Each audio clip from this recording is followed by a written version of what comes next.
Selamat siang, perkenalkan nama saya Theo Angkara Pasaribu.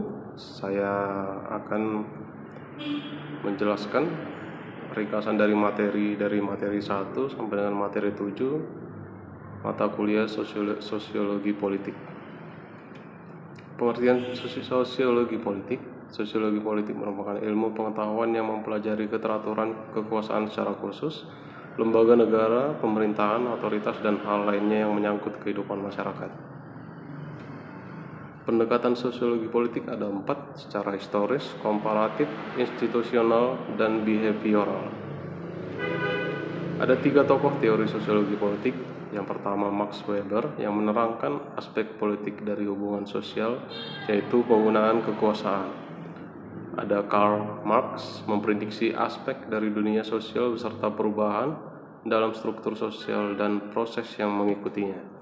Yang ketiga ada Emil Durkheim berkaitan dengan solidaritas mekanik dan organik yang memainkan peranan penting kehidupan politik masyarakat. Persamaan teori sosiologi politik berdasarkan 3 tokoh. Yang pertama memberikan analisis secara makro, kedua penjelasan bersifat komparasi sejarah, yang ketiga mengemukakan adanya perubahan sosial, keempat teorinya dapat diterapkan di semua tipe masyarakat. Aspek perspektif dalam sosiologi politik. Yang pertama masyarakat, kedua negara, tertib sosial dan perubahan sosial, ketimpangan dan pelapisan sosial, politik, partisipasi politik, dan kekuasaan. Teori kekuasaan dalam sosiologi politik adalah kemampuan untuk menguasai atau mempengaruhi orang lain untuk melakukan sesuatu. Kekuasaan juga diartikan kemampuan mengatasi perlawanan dari orang lain. Unsur-unsur terbentuknya kekuasaan tertinggi dalam negara.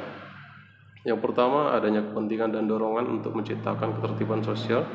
Yang kedua, perebutan kekuasaan oleh kelompok oposisi atau bergabung membentuk koalisi.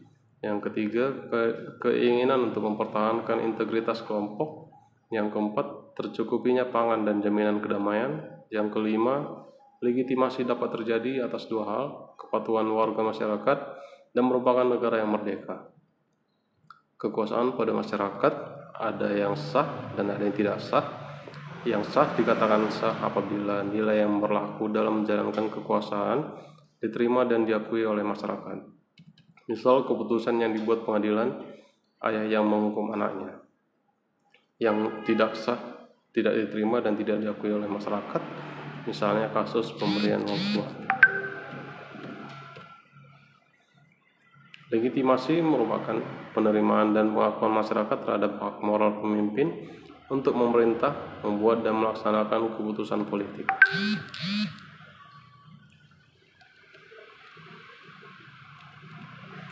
Cara memperoleh legitimasi ada 3, yaitu secara simbolis, material, dan prosedural. Secara simbolis dalam bentuk-bentuk simbol, ritualistik, sakral, retorik, dan mercusuar.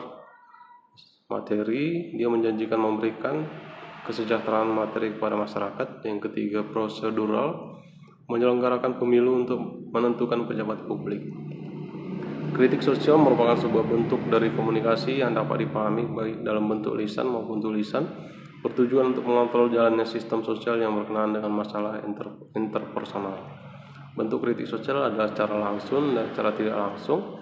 Secara langsung meliputi aksi sosial, aksi unjuk rasa dan demonstrasi. Secara tidak langsung yaitu melalui lagu, kritik melalui puisi, kritik melalui film, atau aksi teatrikal. Budaya politik menurut Gabriel Almond dan Sidney Perba tahun 90 mengaitkan budaya politik dengan orientasi dan sikap politik seseorang terhadap sistem politik dan bagian-bagian yang lain serta sikap terhadap peranan dalam sistem politik. Orientasi budaya politik ada kognitif yang berisikan kesadaran, pengetahuan, dan kepercayaan pada politik, peranan dan segala kewajibannya serta input dan outputnya. Evaluatif, keputusan dan pendapat tentang objek-objek politik yang secara tipikal melibatkan kombinasi standar nilai dan kriteria dengan informasi dan perasaan. Afektif yaitu berisikan emosi-emosi dan perasaan terhadap sistem politik, objek, peranannya, para aktor, dan penampilannya. Baik, demikian yang bisa saya sampaikan. Terima kasih.